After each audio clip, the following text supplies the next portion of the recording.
In an extraordinary turn of events that has shaken the television world, the political landscape, and the debate around free speech in America, the sudden suspension and now the highly anticipated return of Jimmy Kimmel Live has transformed from a late-night entertainment story into a full-blown national controversy, igniting questions about government interference, media pressure, corporate decision-making, and the fragile balance between humor, commentary, and political sensitivities. Because when Disney and its ABC network abruptly pulled the plug on Jimmy Kimmel's show last week after a fiery monologue targeting the MAGA movement's response to the assassination of Charlie Kirk, few could have predicted how quickly the decision would spiral into a crisis that touched on freedom of expression, political intimidation, corporate fear, and the livelihoods of hundreds of workers. And now, with Disney announcing that Kimmel will return to air Tuesday night, the stakes have only grown larger, since this is no longer about one host making controversial remarks, but about whether one of the world's most powerful entertainment companies can withstand political bullying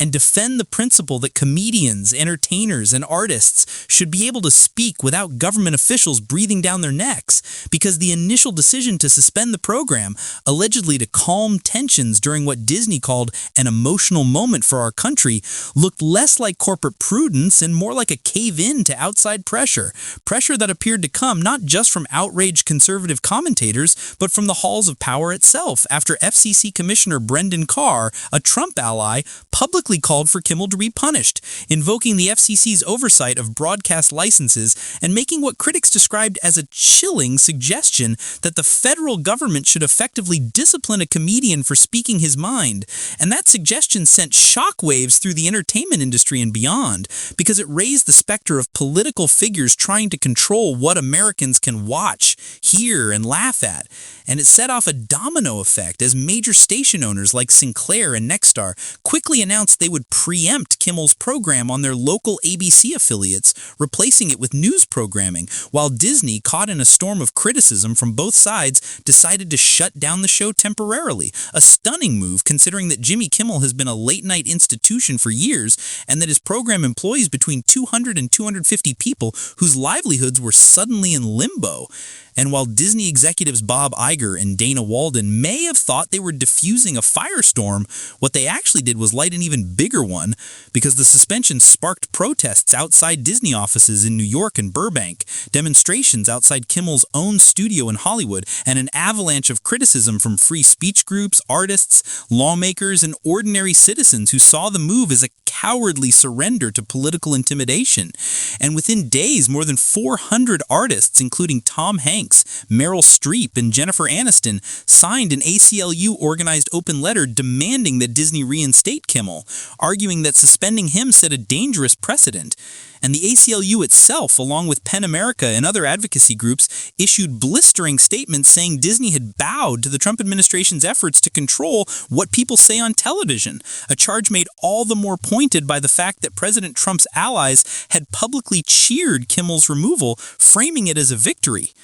But if the initial suspension was a capitulation, the announcement of Kimmel's return is being celebrated as a small but important win for free speech, with Democratic lawmakers like California Governor Gavin Newsom and Senate Minority Leader Chuck Schumer praising the decision and thanking everyone who stood up, while singling out Brendan Carr for condemnation. And FCC Commissioner Ana Gomez, the lone Democrat on the commission, went even further, declaring that Disney's reversal was an act of courage in the face of government intimidation, and that ordinary Americans deserved credit for loudly rejecting this attempt at censorship, because at its core, this is not simply a story about a late-night host, but about whether political power should be used to muzzle voices that challenge the ruling administration, and whether corporations will stand firm or fold when confronted with threats to their business interests, since Disney has major pending deals like ESPN's pact with the NFL that require government approval. And station groups like Sinclair and Nexstar also depend on favorable regulatory treatment, making them highly vulnerable to political retaliation. But giving it only emboldens those who would use that leverage to silence critics. And that is why media analysts, civil rights leaders, and entertainers alike have warned that the stakes here go far beyond Jimmy Kimmel. because a host as prominent and established as him can be yanked off the air overnight due to political pressure, then smaller voices with fewer resources are even more at risk, which is why PEN America described Kimmel's reinstatement not only as vindication for him, but as a reminder that public outcry matters, that speaking truth to power matters, and that defending speech, even speech you may not agree with, is essential to the functioning of a democracy. And though Disney's statement framed the suspension as an effort to avoid inflaming tensions, critics say that argument collapses under scrutiny, since Kimmel's monologue, while provocative, was squarely within the bounds of political satire and commentary that late-night hosts have long delivered, and that to punish him for it was to treat political speech as dangerous in itself, exactly the kind of slippery slope that leads to censorship.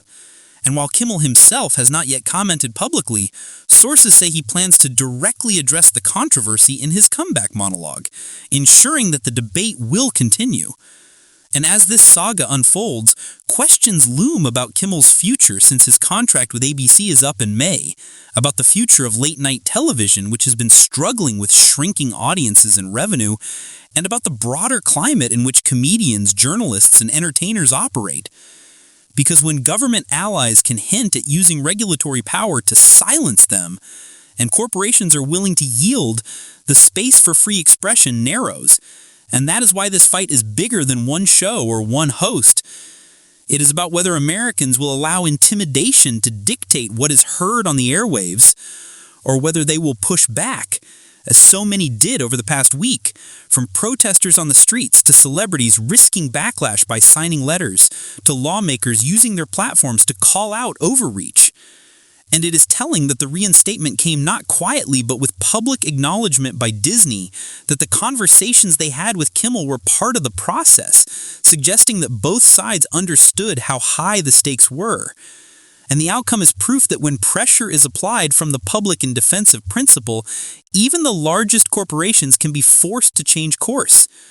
And so as Jimmy Kimmel returns to ABC, with Sinclair still refusing to air him and Nexstar yet to declare its stance, the clash continues. A clash between corporate caution and artistic freedom, between government intimidation and constitutional rights, between those who want to control speech and those who refuse to be silenced.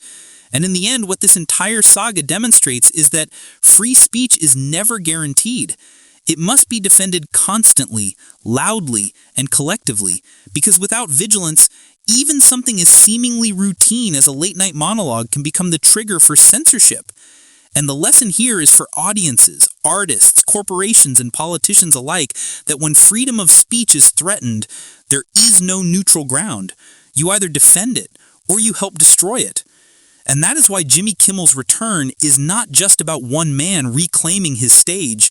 It is about a country deciding whether comedy, criticism, and commentary will remain part of its cultural life or be stripped away under pressure. And that decision, as this past week has shown, belongs to all of us, not just to Disney, not just to the FCC, not just to politicians, but to every American who values the right to speak, to laugh, to disagree, and to resist intimidation, because the moment we allow fear to dictate what can be said